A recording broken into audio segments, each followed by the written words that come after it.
Well, if the Middle East isn't already descending into chaos, today is every evidence that it's about to even get worse with a massive attack across Lebanon with pagers exploding in the hands of Hezbollah officials, fighters, even ambassadors. And we're trying to piece all of this together right now. How was this pulled off? A massively sophisticated operation with thousands of people being injured, at least 8 killed as of right now that we know about. How did this happen?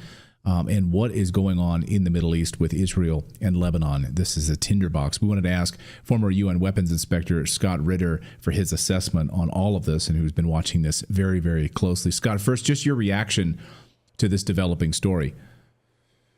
Okay. Well, what did Hezbollah think was going to happen? I mean, we're in a situation where Hezbollah and Israel are in a war. We could call it a proxy war. We call it a hybrid war, whatever you want to call it. It's a conflict.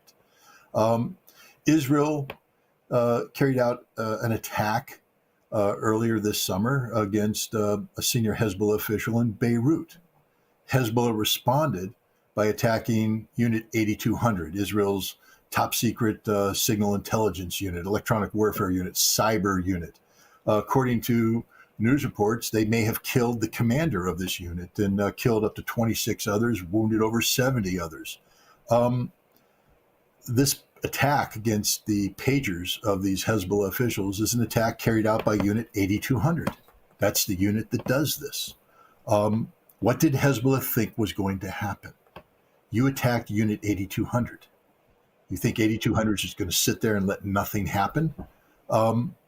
They have responded in a dramatic way, in a decisive way. We don't know who, I think the reports are 1,500 casualties so far. Maybe the number will increase. These are, probably senior command and control people, mid-level command and control people. Who carries a pager? Not a fighter at the front. The people that carry pagers are people that, need to be contacted, need to respond. Logistics people, communications people, command staff. This is devastating for Hezbollah. But what did they think was going to happen? But that's not even the question we, the audience, should be asking ourselves. How did this happen? And I'm not talking about, the way that Israel pulled this off in terms of, infiltrating these pagers.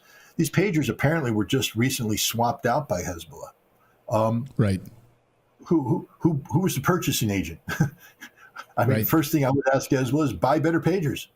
Know your sources. But they, we know historically 8200 has used high explosive planted in cell phones to assassinate people. In 1996, one of the more dramatic examples of this was when a Hamas bomber known as the Engineer, they got a phone into his hands. He answered the phone, confirmed he was the guy. They blew his head off. Hamas, in attacking on October 7th, overran an Israeli intelligence base where they oversaw the technical penetration and the human penetration. They got the list of the Hamas people who were Israeli operatives. They were executed in the streets by Hamas. But they also found out how Israel was listening to the communications, how Israel had inserted cell phones into Hamas leadership. They swapped out their cell phones. This may have led to Hezbollah swapping out its pagers, realizing the potential of compromise. But now the pager type, I think it was a Motorola pager everybody's talking about. Does that mean that Israel was able to put high explosive into each one of these? The answer appears to be no. This appears to have been a much more sophisticated attack, meaning that Israel has singled out this kind of pager in a way to exploit it by getting the lithium battery to blow up, some sort of hack. If this is the case, that means Israel can kill anybody, anytime, anywhere in the world. Not just Israel, but the United States. Any nation that figures out this hack can now make the lithium battery in this device blow up as I'm on the phone. This is the kind of stuff that should send shivers down everybody's spine, because it's not just about 1,500 Hezbollah operatives that were hit. This is about every single human on the face of the earth that uses electronics that have a lithium battery. Because if you can hack a Motorola pager into blowing up, you can certainly hack an Apple iPhone or anything else. That means none of us are safe. What Edward Snowden just tweeted coming in just moments ago, because these pagers went off in London. It wasn't just Lebanon. They were attacked all over the world. Edward Snowden tweeted just moments ago, what Israel has just done is via any method reckless. They blew up countless numbers of people who were driving, meaning cars out of control, shopping with your children or in the stroller, standing behind him in the checkout line, etc., indistinguishable from terrorism. He says, as information comes in about the exploding beepers in Lebanon, it seems now more likely than not to be implanted explosives, not a hack.